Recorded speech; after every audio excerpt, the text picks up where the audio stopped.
Hello everyone. Today we talk about how to fix the app of Ludo King.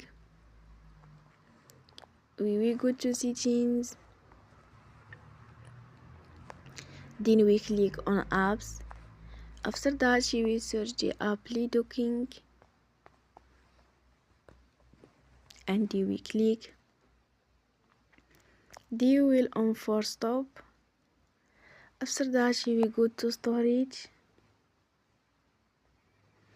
Then we click on the clear cache. You will go to Play Store